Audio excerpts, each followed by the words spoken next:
Everyone hits a bump in the road. What do you do with it?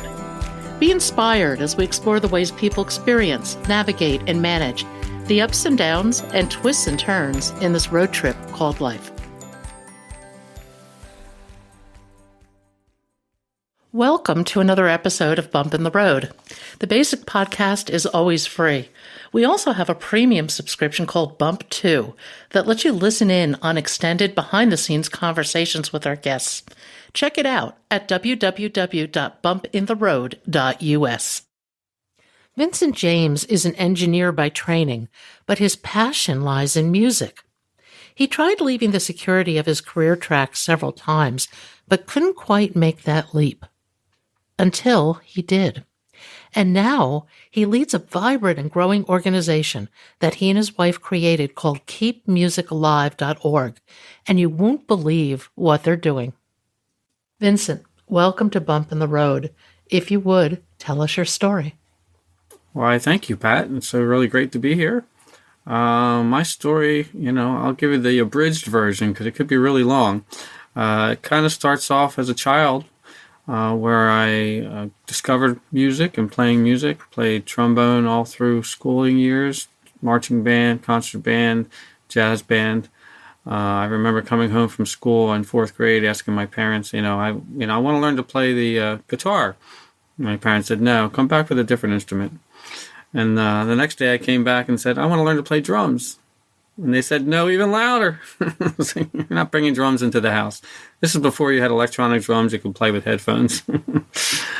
So I chose the trombone and played that all through school. And then probably around 10, 11 years old, my mom convinced my dad to bring a piano into the house so she could learn how to play the piano. She had always wanted to play the piano. And I have to tell you, Pat, I was drawn to that piano like a bee to honey. I'm like, when can I start doing this? So I started taking piano lessons and did eventually learn to play the guitar a bit. So music was a really big focus of my childhood growing up. And so when I got to the point of figuring out what I wanted to do, after high school, of course, I was thinking music. Music is what I want to do. I wanted to go to college for music. My parents had different ideas. They're thinking, music, the arts, maybe not the most dependable career you want to pick. You should do something math related, something, maybe engineering or something, you're really good at math. So I felt myself pulled in that direction, persuaded in that direction, and that's what I did. I've spent, 30 plus years as an engineer, computer programmer, various tech positions. But all along the way, I kept having this pull that I really wanted to do something music related. I wrote songs, I performed, I managed bands, I helped run a recording studio, so many different things that I did. Part-time hobby, making a little bit of money. I wrote custom songs for weddings, all kinds of different things. And then at some point, I actually quit my full-time tech job, I think 4 times over a 10-year period, trying to make a go of having a career in something music related. And each time, I would find myself crawling back to work for someone else. And just, I think in the back of my head, I had this limiting belief that I just couldn't make it work. And that started, from, my childhood, when I was getting ready to go to college. And at some point, there was a turning point, and we'll talk about in a little bit, where a little light bulb went off, and that's what sent me down the path that I'm on now, which is music education advocacy. My wife and I published a book, 88 Ways Music Can Change Your Life. It's full of inspirational stories of how music impacted people's lives from all over, including a number of celebrities that graciously, donated their story. And then we donated proceeds from the book to various music education nonprofits. And then, along the way, it kind of just grew. We started something called Teach Music Week, or in March, where we partner now with over 1,000 music schools and stores to offer a free lesson or class to new students. That's for all ages. And then Kids Music Day in October, we partner with these same music schools to hold a special event or promotion that benefits kids playing music. And then we kind of happened upon something even more magical, which was a musical instrument petting zoo, which is something we volunteered for. A local organization was holding one, at an event. And this is where it's kind of like a Please Touch museum for musical instruments, where there's a bunch of different musical instruments where the kids get to come in and try and play them and just kind of get excited about playing music. We were so smitten with that idea, we started our own musical instrument petting zoo program. And as I was alluding to earlier before we got on the air, this year we actually did 60 events. We did 40 last year, 60 this year, and next year we're looking to expand nationally, working with other organizations to hold their own events. And this is kind of where we're at now. We have the 2 music holidays, March and October, where we work with all these different music schools, trying to impact kids everywhere, getting them excited about playing music. And then here, where we're at in the Philadelphia area, we're doing the musical instrument petting zoos, which is really our favorite thing, because this is where we personally get to interact with the kids and seeing their eyes light up to big smiles. They look at mom, dad, whoever brought them, like, when can I do this? And then we make connections, getting them, connected with different partner organizations that we work with locally to try to get them started, getting an instrument and getting lessons, or even if it's just online, getting them working with someone that can kind of seed that spark and get it going. What changed your mind and made you believe that you could do this? Well, it's kind of, excuse me, it's kind of funny. I mentioned how every time I would quit my job and I would go, at some point, I used to joke, people like to eat. And, you have a family, people like to eat. So it was the fear. Many times I know that I turned around too quickly and, went back into the safety of, a regular job. Because it's just the fear would kind of creep in too soon. But at one point, I was listening to a teleseminar. This is back before we had webinars and the internet was as big. It was a teleseminar about how everyone has a book inside them they need to write. And honestly, Pat, I never thought I would be an author of any kind. I split my brain between engineering and between music. So I didn't really consider myself an expert in either because I was playing both sides of the coin there all the time. But I'm on this podcast, teleseminar, and listening, and a little light bulb went off. Like, what about an inspirational book of stories of how music changed people's lives? I could gather stories from other musicians and also non-musicians and put that into a book. And that's kind of like the light bulb went off. I got all excited. I ran up the stairs, told my wife, Joanne, and she jumped on board. And that's kind of where the ship started to turn. Because at this point, with that, it was no longer about me performing, me writing songs. It just wasn't about me. It was about doing something for the greater good of everyone. And I think that's why I got so excited. And I'm still so very excited. That was literally 8 years ago that happened. And got very excited and just, it's been snowballing. And, we've learned a lot, along the way. We make mistakes, but we have so much belief in what we're doing. We learn the correct course and just keep moving forward. Reaching out, networking, talking to people, and just trying to grow the impact we can have. Without going into too much detail, I mean, playing music for kids has so many benefits, educational, therapeutic, and social benefits that they gain through the experience of playing music. We like to say we're not trying to turn kids into being professional musicians, which some of them will be. What we're trying to do is to give every child the best chance of success, no matter what career path they choose later in life. And learning to play music is what does that for them. What are some of the key lessons that come out of playing music? Some of the fascinating things that we learned, and it's funny, when I got, I was listening to that teleseminar and I got all excited about playing music, about doing the book and then what came after that. I mean, I knew how important music was to me, but I had no idea how much benefit that there was for kids learning to play music. And as I started, reading some of the research and pulling back, the layers of the onion to see, and they're still learning. Music is one of the few activities we do as humans that uses both sides of our brain, the left logical and the right creative sides of our brain. And when we play music as child through our developmental years, that pipe between the two sides actually gets a little bigger. It's called the corpus callosum. And that bigger pipe is how we get, creative thinking outside the box. This is how we get our great scientists, inventors, doctors, entrepreneurs. I mean, they don't look at the problems just one way. We're very creative in our thinking. So that's just one way. Kids learning to play music also learn a multitude of soft skills. They get, patience, discipline, perseverance, get better through playing music. Their self-confidence grows. When they see what they can accomplish, and when they start learning to play a piece, it's like, oh, this sounds terrible. But hey, 3 weeks, 6 weeks, 12 weeks later, and then they have the winter concert, for elementary school kids. And like, wow, look at what we accomplished, both individually what I accomplished and what we accomplished as a group. And then that self-confidence carries over to every other aspect of their lives. And then the social aspect, kids working together, playing music. Anytime you're doing an activity together with other human beings, there's a social aspect with it. And kids, especially in today's world, we have the screens, we got our cell phones, the tablets, whatever it is.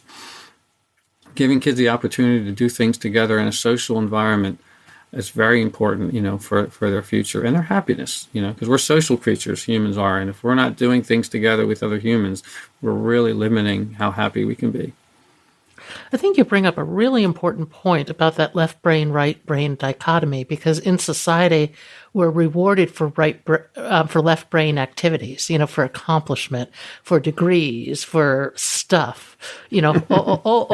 all those sorts of material things. And there's nothing wrong with material things, don't get me wrong.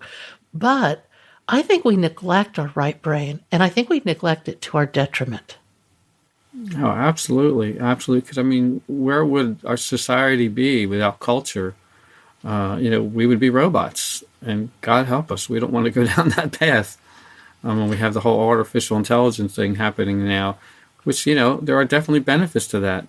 But, we have to keep the human heart, the human soul, and culture involved in this, to the betterment of our society going forward.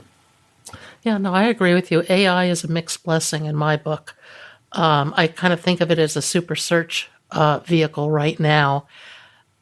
But I know a lot of writers have actually turned to it for prompts, for suggestions. I find AI personally to be very soulless. It is. It is. When you're not connecting with a real human, you know, regardless of how human it might sound, in the end, your soul knows you're not talking with another soul. You're talking with a robot. And music connects with your soul. And I think that it's so important because it's experiential. I mean, you hear song, you remember where you were or what you were doing. I think the experiential things in life are what we should be living for because those are the experiences that touch us and change us. Oh, absolutely. I mean, we like to refer to music as this magical time machine because, like you said, it absolutely brings us back. I remember where I was when I first heard the song. Maybe it was a high school dance, a prom, your wedding, your child's birth, whatever it is. It brings you back to that time, and it makes you feel good. I mean, what's really amazing, we've done events, I've done performance events where I performed at senior homes, and I've also got stories in our book series about musicians that have done this. And the connections that the people, the residents of the senior homes make with the songs from their youth, from their teens and their 20s, songs that were popular at that time. You have residents where they may be in a completely catatonic state, where their head are down, they're not really communicating with other people, and they hear a song that they remember, and they come right up, they come alive, they're singing along. And the doctors and the nurses, and the staff there almost can't believe what's happening, how music is bringing people, back to this feeling and just basically coming alive. And oftentimes they'll be able to use music going forward to help these residents become more active and social. It's just a tool. I hate to use the word tool, but it's it's a gift. Music is a gift that we have that can help us in so many ways, whether it's from before we're born in the womb. I mean, it's kind of funny. Our Kids Music Day spokesperson this year is a 17-year-old who now plays over 117 different instruments. Really? And he credits part of that to his parents playing them music to him when he was in the womb. His dad went to the library, got a book about, your baby, what you should do, and they recommended playing music for your baby. So they did that, a lot of that. And 17-year-old, he's now 17, Neil Nyer, plays over 117 different instruments. And he credits definitely part of that was the experience he had in the womb. So from the time before we were born until we leave the earth someday, music has so many powerful benefits that, again, we're still learning. So much more to learn, I believe. It's so interesting. I'm always big on meditation, and people say they can't do it. And I said, music. I've pointed this out so many times that music or sound can be an entree actually into a peaceful, quiet, contemplative state. It's so important that we learn to quiet our minds. And I'll admit, for many years, I'm like, I can't, I can't imagine me doing it because my mind's always going a mile a minute. But it's like anything else, you need to just try it and practice it a little bit. And music, as you said, is definitely a great kind of gateway into, instrumental music of various kinds. Try different things, see what it is that calms your mind and allows you to kind of just let it go. And then, when I'm meditating, I'll still get a lot of thoughts, but I don't stick on any one thought. You kind of have it like, okay, and there's another thought, okay. And your just mind's going out, and you're really connecting with energies outside yourself. And you'll be amazed at the benefits and some of the magical thoughts you'll get during that meditative time that you can use for whatever it is you're trying to do, whether it's, just something with your family, trying to solve a problem. Maybe you sit there and meditate, I'm having this issue with my son or my daughter, and I just can't logically think of how to deal with it. But if you let your mind just go to that quiet place, a little bit of relaxing music in the background, and just sit there, even if it's just for 5-10 minutes to start, because I know they recommend start small, and just allow whatever comes to you, and maybe keep a little pad of paper and just take a note or two, just, so you don't forget. I know I forget my dreams when I wake up. I hate that. I hate it when I'm in a meditation and a really great idea comes up and I'm really torn. Should I write this down or should I continue in my meditation?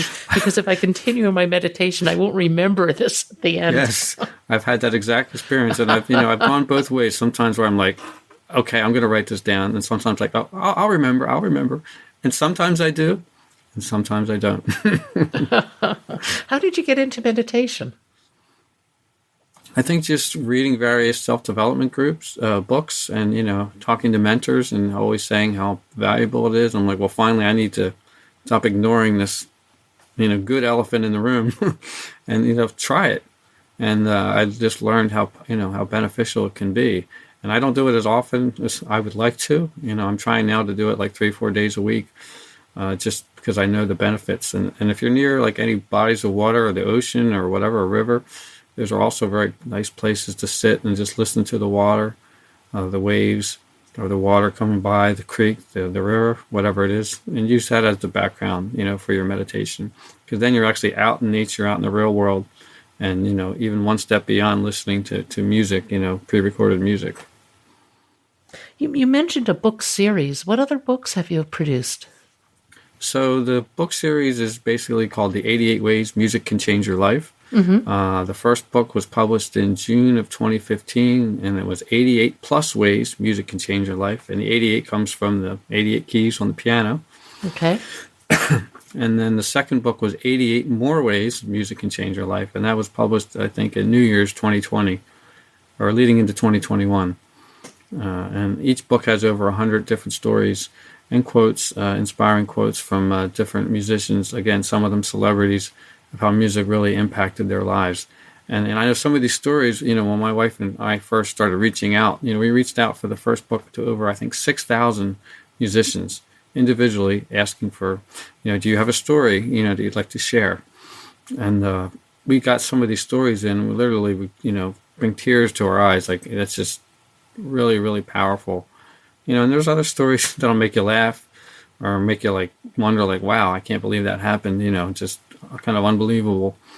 But it's just, we learned that the power of story is so transformative to, learning in our world and sharing, the impact that we're trying to have. I think stories and music and art touch us in a place beyond our linear logical brain. And that is a place where there's emotion and creativity and all those wonderful things. I think this is a brilliant idea for a book series. What were some of your favorite stories? Let's see. So there was the gentleman, he's a shaman, and his mother, I think, was a teacher all throughout her life. And after she retired, she started experiencing dementia and just becoming disconnected and catatonic, kind of how I was describing earlier. and but she still lived at home with her husband. And the story contributor, Miguel, he sometimes would go to his parents and give his dad a break. His dad would go out to some activity, and he would help take care of his mom. And on this particular incident, he took his mom to run some errands. They were running some errands. They were in the car, and he's driving. His mom's in the passenger seat, and he just kind of mindlessly starts singing a song that his mom used to sing to him when he was young. And his mom, comes up and starts singing along the Spanish song that they sang as a child together when he was a child together. And she starts singing. She's got the melody. She's got the words. He almost crashes the car. He's like, he can't believe it. So they continued singing the song, and he learned from that point to start using music to connect with his mother in various ways to kind of improve the relationship that she was having, with him and with her husband. That was one that was kind of like, wow. Tell me another. I love these. I'm a story addict. There's another. These really are great. Thank you. There's another neat story, and I'm trying to make sure I get it right. So, one story came to us from actually a famous drummer, Simon Kirke, who was the drummer for Bad Company and for the band Free, who had many hits in the 70s and the 80s. And Simon graciously submitted a story. And he talks about how he was doing a drum clinic over in the UK, I believe it was. And he's up on stage, and he has all these various percussion instruments and his drum kit. And it's a fairly large auditorium, and the lights are down, so you can't see the audience, and the lights are on him, and he's demonstrating various drums, and he starts to hear clicking sounds coming from somewhere. And, he's a professional. He's going to just kind of block it out and continue doing his demonstration, running the clinic. He's continues with another instrument. He's demonstrating, and again, the clicking sounds. And after a while, the clicking starts to really get to him. He's like, in his head, he's thinking, who in the heck is making this gosh darn clicking sounds when I'm trying to do a percussion clinic? It's kind of interfering a little bit. But, he just holds it in, doesn't say anything. And at the very end of the clinic, finally the house lights go up. And for the first time, you can see the room. And in the very back of the room is a row of wheelchairs. And there's children sitting in the wheelchairs that have been playing along with him with drumsticks the whole time.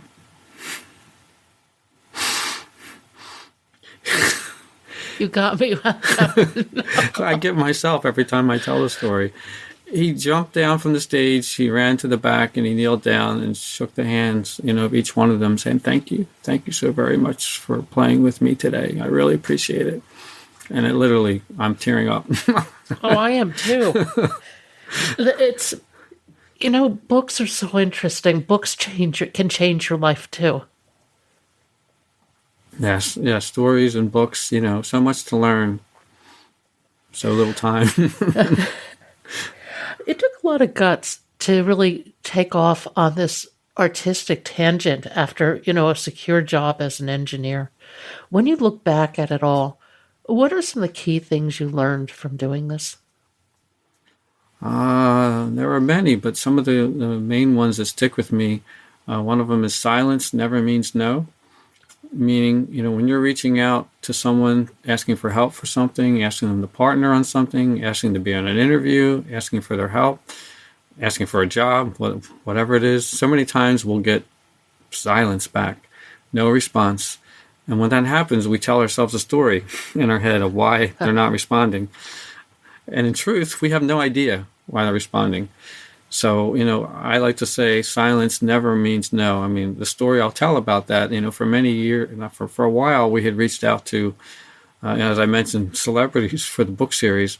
And, in many cases, we would get silence back. And in most cases, we would continue to write back for various requests, maybe frame it in a new way, or maybe we had a different idea we wanted to work with them. And one such, there was a very famous celebrity that we reached out to her people several times, and various people, manager, agent, publicist, just asking to make a connection to see if she had a story she wanted to contribute or wanted to work with us in any way, and got nothing back.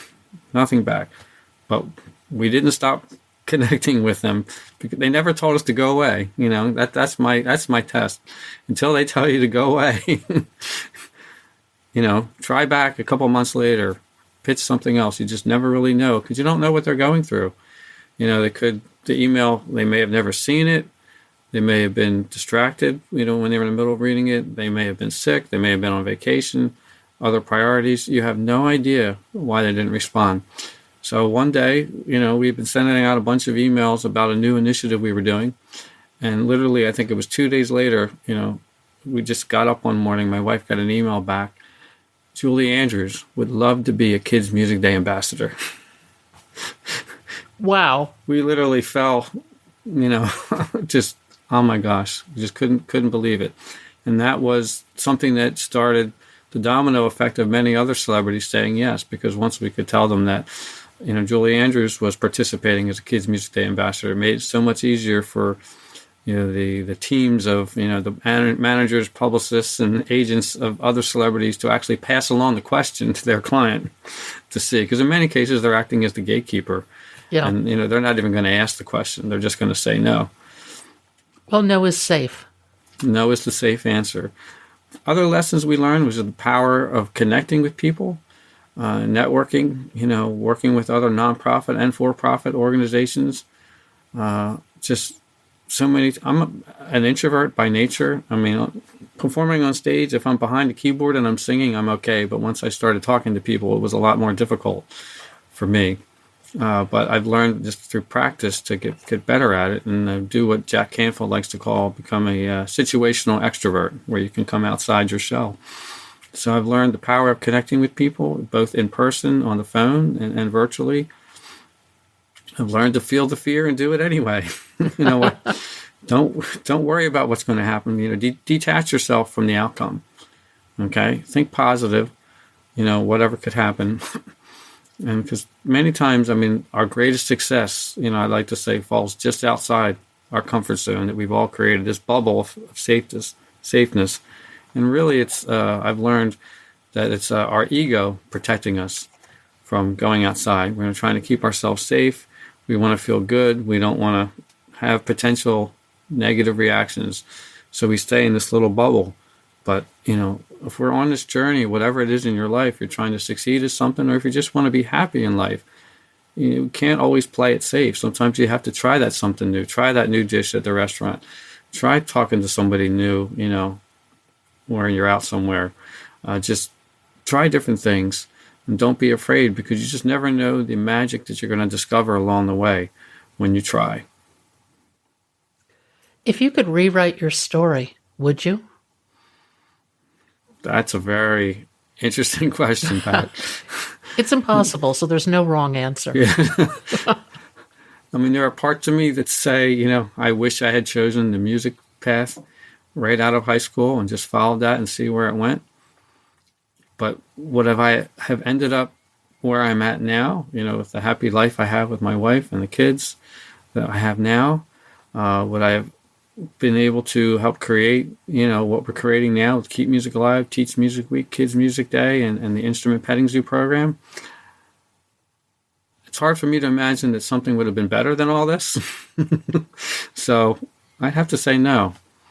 Believe it or not, I have to say no. I think, we have to have this journey in life to reach, kind of our ultimate peak of where we're going to go, our nirvana by the end of our life that we're trying to reach. And it's a journey. And the key, I always believe, is to enjoy the journey along the way, because that's really where the joy is, the journey along the way. It's not the destination. The destination is just kind of after the fact. Now, that's great, but you have to have fun and enjoy the journey along the way. And that's where life's happiness really comes from. And that is a perfect podcast. I wanted to ask you, Jack Canfield, did you take any of his classes? I did hear him speak a couple times, read his book, and we also did a mastermind retreat with him. No, just curious. I've taken some of the courses associated with his group in writing my book, and I found it really beneficial. To writing a book and the whole process of publishing it and everything else, it's really mind-boggling. I had no idea what I was getting into.